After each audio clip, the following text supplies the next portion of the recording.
তুলেছে ভাই, hype craze অন্য লিগের তুলেছে। এটাই তো বলি বারবার যে মেগাস্টারের নাম এমনই একটা যে তার নামে বিজনেস হয় ভাই, তার নামে হাইপ ওঠে ভাই। ক্রেজটা দেখো, জাস্ট কমেন্ট সেকশন দেখো, সবাই কীরকম এক্সাইটেড হয়ে যাচ্ছে, পাবলিক কতটা এন্টারটেইনড হয়ে যাচ্ছে, পাবলিক কতটা মানে কী বলবো, একটা হয় না যে একটা এক্সাইটমেন্ট বেদ মানে ও এক্সপ্রেস করা বা দেখিয়ে দেওয়া, সেইটা হয়ে যাচ্ছে কতটা পরিমাণে। দেখো একটা জিনিস তো মানতে হবে যে যতক্ষণ না কিছু আসছে ততক্ষণ কিন্তু সাকিবিয়ানরা খুব মানে রাগে ফোঁস করে যে ভাই কেন ভাই, আরে আনো ভাই আমাদের মেগাস্টারকে আমাদের সামনে জাস্ট প্রেজেন্ট করো, ধামাকা হবে। তো সেই ধামাকাটা ওরা করে দেয় ভাই। তুমি যদি দুদিন আগেও নিয়ে আসো না, মানে সিনেমা রিলিজের দুদিন আগেও যদি কিছু নিয়ে আসো, তাহলে সেইটা ধামাকা ওরা করে দেবে, এটা ওদের দায়িত্ব। আমি এটা দেখছি তাই, মানে আলাদা লিগের হাইপ উঠে গেছে জাস্ট অ্যানাউন্সমেন্ট ডেটটাকে নিয়ে। হ্যাঁ মানে আমি খুব খুশি হলাম, এবং আমি আবারও ক্রেডিট দিচ্ছি প্রথমেই পৌশালিদিকে। পৌশালিদি প্রথম ভিডিওটা তৈরি করেছে, সেই প্রথম ভিডিওটা তৈরি করেছে, তারপরে সোশ্যাল মিডিয়াতে ঘাঁটাঘাঁটি করলাম। প্রচুর সাকিবিয়ানরা কিন্তু এখন জাস্ট উৎফুল্লতায় মেতে উঠেছে, ভাই 27 তারিখ কিছু একটা আসছে। এইটার জন্য লোকে কিন্তু উৎফুল্লতায় মেতে উঠেছে, এবং এই উৎফুল্লতা জমে থাকুক, মানে জমে থাকুক, আনন্দ জমে থাকুক, জাস্ট মানে ওই দিনটা আসবে সব ব্লাস্ট হবে। আমি শিওর যে হ্যাঁ যখন টিজার আসবে মানে কয়েক মিনিটের ভিতরে ভাইরাল হবে, এটা নিয়ে কোনো সন্দেহ নেই। এবং যেহেতু এটা একটা অ্যাকশন ছবি, মানে এটা কিন্তু রাজকুমারের থেকে বেশি হাইপ তৈরি করবে এই ঈদে।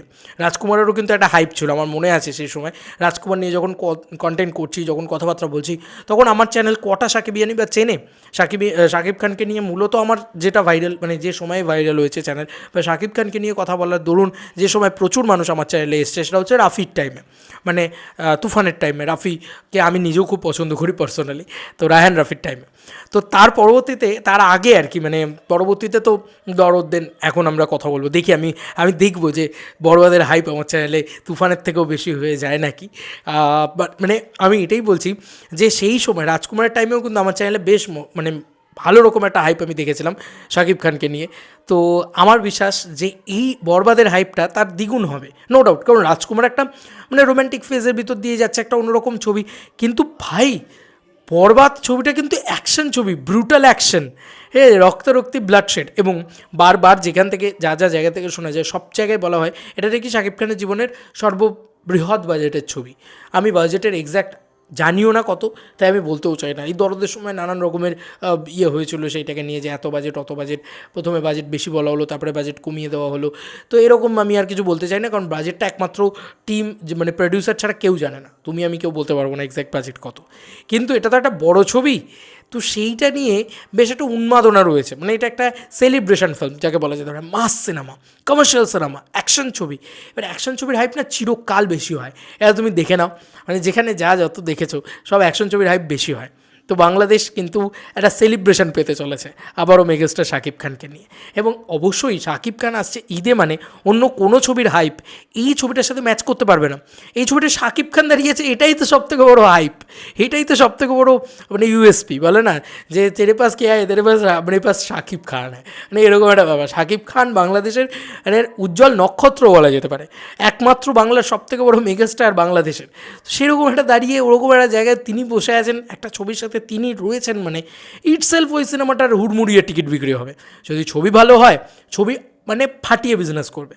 আর আমরা সবাই চাইছি, আমিও পার্সোনালি চাইছি বরবাদ যেন তুফানের রেকর্ড ব্রেক করে, তারপরে তাণ্ডব আসুক সব রেকর্ড ভাঙতে, রাফি আসুক। আমি সত্যি মানে রাফি নিয়ে আমি খুব এক্সাইটেড আসলে, বাট আমার মানে মেহেদী হাসান হৃদয়ের ওপরেও যথেষ্ট ভরসা আছে, সে হয়তো ভালো কাজই করবে, শুধু প্রমোশনটা যেন ঠিকঠাকভাবে হয়। এবার তারা যদি মানে এক পরিচালক ছিলেন, আমি আর বলতে চাই না একই কথা, মানে আমাদের রীতিমতো না ভয় ধরে গেছে একটা, যে সেই পরিচালক যেরকম ভয় দেখিয়েছেন আমাদের, একটা করে ডেট বলছেন তারপরে নিয়ে আসছেন না সেই ডেটে, ঠিক আছে, এটা মানে কোনো কথা রাখতে পারছেন না, ভুল ভাল স্টেটমেন্ট দিয়ে যাচ্ছেন। তো এরকম একটা ঘটনা ঘটেছিল বলে আমরা রীতিমতো ভয় থাকি যে অন্যরাও কেউ কি এরকম করবে না তো। এবং সোশ্যাল মিডিয়াতে রীতিমতো সাকিবিয়ানরা খেপেই উঠেছিলেন, কিন্তু আজকে অনেকটা শান্তি, একটা শান্তির ঘুম ঘুমাবে আজকে সাকিবিয়ানরা। এবং 27 তারিখের জন্য আজ থেকে সব ভাইরাল ভাই, সব তছনছ হয়ে গেছে, সোশ্যাল মিডিয়ায় তাণ্ডব উঠে গেছে তো বরবাদ নিয়ে সব বরবাদ করতে আসছে, সোশ্যাল মিডিয়া কাঁপিয়ে দিতে আসছে, ইউটিউব ক্র্যাশ করে যাবে, সব ক্র্যাশ করে যাবে, ঠিক আছে। তা আমি খুব এক্সাইটেড, যে যেরকমভাবে পারো এই জিনিসটাকে নিয়ে সেলিব্রেট করো। এবং টিজার এলে আমি দেখি যে মানে আমি সত্যি বলছি আমি খুব দেখার ইচ্ছা আছে যে কতটা ব্রুটালিটি থাকে। প্রথম বাংলা ব্রুটাল ছবি হতে চলেছে, কিন্তু দেখা যায় সেই ব্রুটালিটিটা কোন পারদে গিয়ে পৌঁছায়, এবং সেটা যদি হয় সেই পারদটায় গিয়ে যদি পৌঁছায়, বাংলাদেশ কিন্তু আলাদাই সেলিব্রেট করতে চলেছে, আই এম শিওর। তো অনেক দিন বাদে বাংলাদেশে একটা তাণ্ডব মাচানো ছবি আসতে চলেছে, দেখা যাক তুফানের রেকর্ড ভাঙে কিনা। তোমাদের আর কি মতামত জানিও কমেন্ট সেকশানে।